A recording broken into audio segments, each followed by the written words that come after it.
They invited her back to laugh at her one more time. They had no idea. She was about to make them regret every single thing they ever did to her. Her name was Maya, and in high school she was nobody. Not the kind of nobody who just blended into the please. background. I can't She was the take kind of any nobody more. that people went out of their way to Give me remind. some The space, kind of girl who everyone. would sit down at a lunch table and suddenly everyone at that table had somewhere else to be. She wore the same 3 outfits on rotation because her family couldn't afford much else. She had one friend, her notebook, and even that got taken from her once and passed around the class like a joke. Her dream? She wanted to start a business. A real one. She used to write ideas in that notebook. Product names, logos, little business plans that nobody ever asked to see. And when she made the mistake of sharing that dream out loud once, just once, and the whole class laughed, her teacher didn't stop them. The boy she had a crush on laughed the hardest. She graduated at the bottom of her class, not because she was stupid, because she had spent 4 years just trying to survive the day, and then she disappeared. No college announcements, no prom pictures, no follow me on Instagram moment. Maya just left, and honestly, nobody noticed. Fast forward 10 years.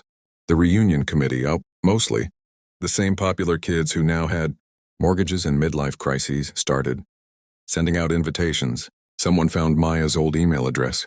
They debated even sending it. One of them actually said out loud, it might be funny to see what happened to her. So they sent it, as a joke. She replied within 5 minutes. One word, coming. The venue was a nice hotel ballroom. People showed up in their best outfits. There was a banner. A DJ name tags with little graduation photos on them. The kind that make everyone cringe and laugh at the same time. People were catching up. Comparing jobs, comparing kids, comparing lives. The usual reunion energy, half genuine happiness, half quiet competition. And then someone near the window said, "Is that a helicopter?" Everyone turned. Outside, through the tall glass windows of the hotel, a private helicopter was landing on the rooftop pad. It wasn't unusual for the hotel. Rich guests used it sometimes. But what was unusual was the woman who stepped out of it. Tall, calm, dressed like she had somewhere more important to be, but chose to come here anyway. She walked through the hotel like she owned it. And here's the thing, she kind of did. Because Maya, the girl they laughed at, the girl with the worn-out shoes and the stolen notebook, had bought a stake in that hotel 2 years earlier as part of a real estate portfolio that was worth, at that point, just over $40 million.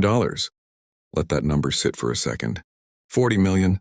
Here is what happened in those 10 years they weren't watching. Maya left her hometown with $300 and a bus ticket. She moved to a city where nobody knew her name, which was exactly what she needed. She got a job at a small packaging company, at the kind of place that smells like cardboard and coffee. She wasn't there to move boxes. She was there to watch how the business worked. She asked questions nobody else asked.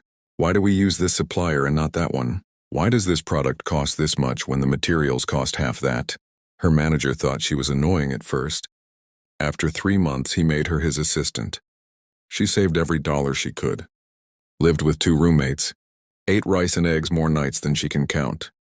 And at night after work, she went back to doing what she always did in that notebook, writing ideas. Her first real business was a product packaging company, small, just her and one part-time helper. She worked with small brands who couldn't afford big packaging firms. She charged less, worked harder, and delivered faster. Within 2 years, she had 12 clients. Within 4 years, she had 60. She sold that company at year 5 for $2.3 million. Then she did it again. This time a logistics company. Sold it 3 years later for $11 million. She didn't spend the money on things that would disappear. She put it into real estate, long-term. Boring to most people, wildly effective over time. By year 9, she had a team of 30 people across 3 companies. She was being interviewed by business publications. She had spoken at 2 industry conferences. She had quietly, without any noise, become exactly what she wrote in that notebook at age 16, and she never forgot where those ideas started. Now back to the reunion. Maya walked into that ballroom and something shifted in the room. People recognized her, not from memory, but from that feeling you get when someone walks in and the temperature in the room changes. The boy who laughed hardest at her dream, he walked over first. Big smile. "Maya, wow, you look amazing." She looked at him like she was trying to remember his name. She wasn't trying very hard. The girl who used to pass her notebook around? She came over too. I always knew you were going to do something big. Maya smiled politely. She had learned a long time ago that the people who were never in your corner will always find a way to act like they were.